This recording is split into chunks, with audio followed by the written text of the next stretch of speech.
Hi అండి, అందరూ బాగున్నారా? ఈరోజు మా ఇంటి స్పెషల్ ఏంటో తెలుసా? కేసరి బాతు వేడి వేడి ఉప్మా అండి. కేసరి బాతు ఉప్మా కాంబినేషన్ అనేది చాలా టేస్ట్గా చాలా రుచిగా ఉంటుందండి. తప్పకుండా ట్రై చేయండి. కేసరి బాతు స్వీట్లో మరి ఉప్మా హాట్ నంజుకుంటుంటే చాలా రుచిగా టేస్టీగా ఉంటుందండి. మరి కేసరి బాతు ఎలా తయారు చేయాలో చూద్దాం రండి.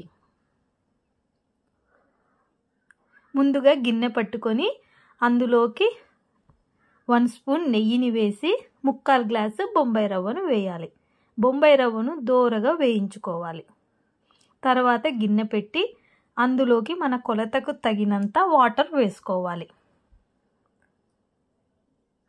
తర్వాత యాలకుల పొడి, కేసరి కలర్ వేసి బాగా వాటర్ని అలా ఉడికించుకోవాలి.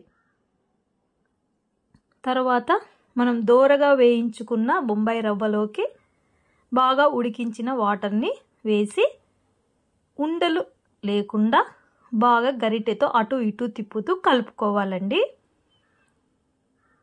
చూడండి, అలా కలుపుతూ మనకి కేసరి అనేది దగ్గర పడుతుంది. అప్పుడు మనము 3/4 గ్లాస్ రవ్వకి 3/4 గ్లాసు చక్కెరని యాడ్ చేయాలి.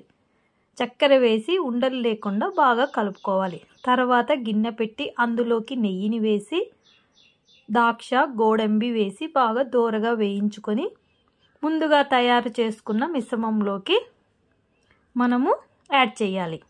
అంతేనండి, ఎంతో రుచికరమైన కేసరి బాత్ రెడీ అయింది. ఆ కాంబినేషన్లోకి ఉప్మా అనేది చాలా టేస్ట్గా చాలా రుచిగా చాలా బాగుంటుందండి. తప్పకుండా ట్రై చేస్తారని, మా రెసిపీ మీకు నచ్చినట్లయితే ఒక లైక్ చేయడం, సబ్స్క్రైబ్ చేసుకోవడం మర్చిపోకండి. బాయ్ అండి.